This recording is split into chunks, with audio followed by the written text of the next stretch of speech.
Assalamualaikum warahmatullahi wabarakatuh. Perkenalkan, nama saya Krisnanda dari Prodi STI. Di sini saya akan menyampaikan apa itu korupsi dan anti korupsi.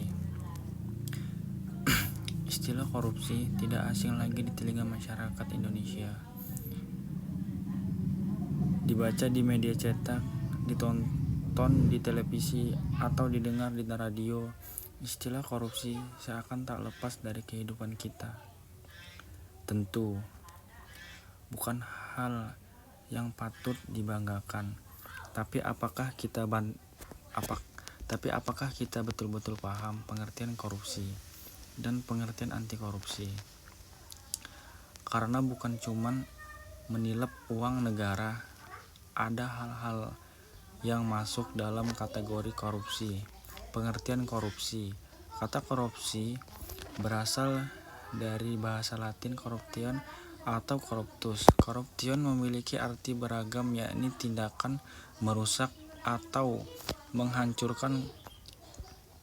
Corruption juga diartikan kebusukan, keburukan, kebejatan, ketidakjujuran, dapat disuap, tidak bermoral, penyimpangan dari kesucian, kata-kata atau ucapan yang menghina atau menfitnah. Kata corruption masuk dalam bahasa Inggris menjadi kata corruption, atau dalam bahasa Belanda menjadi corruptie. Kata corruptie dalam bahasa Belanda masuk ke dalam perbendaharaan Indonesia menjadi korupsi. Menurut Kamus Besar Bahasa Indonesia atau KBBI, korupsi adalah penyelewengan atau penyalahgunaan uang negara, perusahaan, organisasi, yayasan, dan sebagainya untuk keuangan pribadi atau orang lain. Definisi lainnya dari korupsi disampaikan World Bank pada tahun 2000, yaitu korupsi adalah penyalahgunaan kekuasaan publik untuk keuntungan pribadi. Definisi World Bank ini menjadi standar internasional dalam merumuskan korupsi. Pengertian korupsi juga disampaikan oleh Asian Development Bank atau DADB, yaitu kegiatan yang melibatkan perilaku tidak pantas dan melawan hukum dari pegawai sektor publik dan swasta untuk memperkaya diri sendiri dan orang-orang terdekat mereka. Orang-orang ini, lanjut pengertian ADB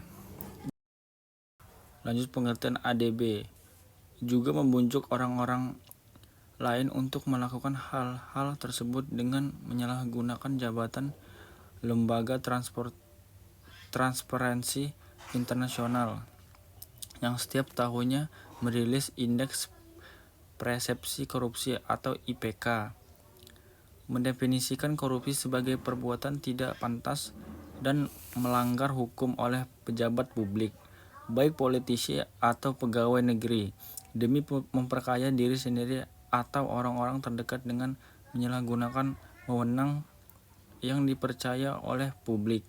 Sementara Hong Kong Independent Commission Against Corruption atau ICAC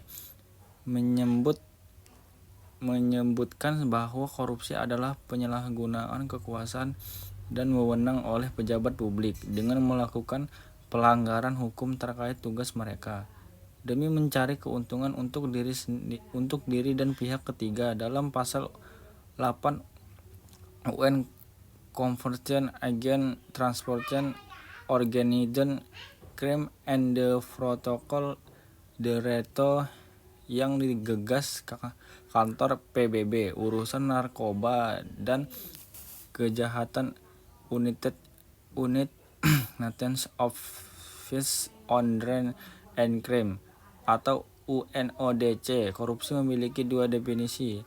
Pertama, korupsi adalah menjanjikan, menawarkan atau memberikan kepada pejabat publik, baik secara langsung maupun tidak langsung, suatu keuntungan yang tidak semestinya, baik untuk dirinya sendiri maupun untuk orang atau badan lain. agar pejabat tersebut. Berikut cuplikan videonya. Apa langkah KPK dalam menangani kasus tersebut? Pada prinsipnya, KPK akan selalu menegakkan zero tolerance terhadap tindak pidana korupsi. Tak terkecuali kasus korupsi yang terjadi dalam rumah tahanan cabang KPK ini.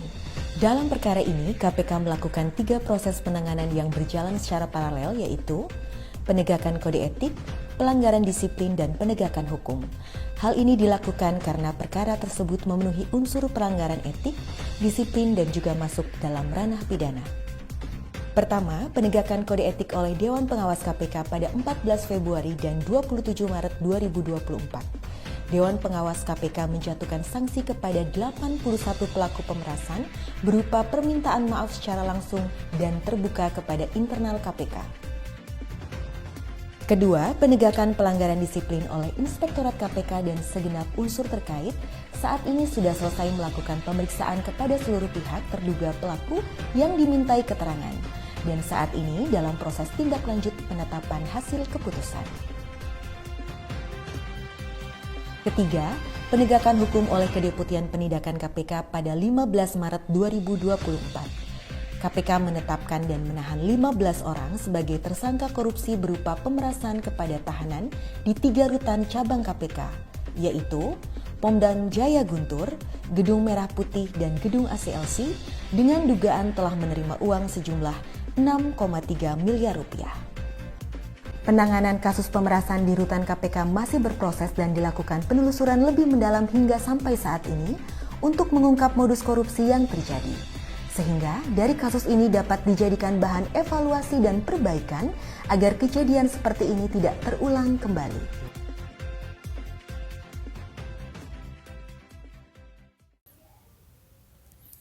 Nah, dari video yang saya buat di sini, cara menghapuskan korupsi ialah kita sebagai anak bangsa Indonesia harus memperkuat agar di negara kita tidak ada lagi yang namanya korupsi.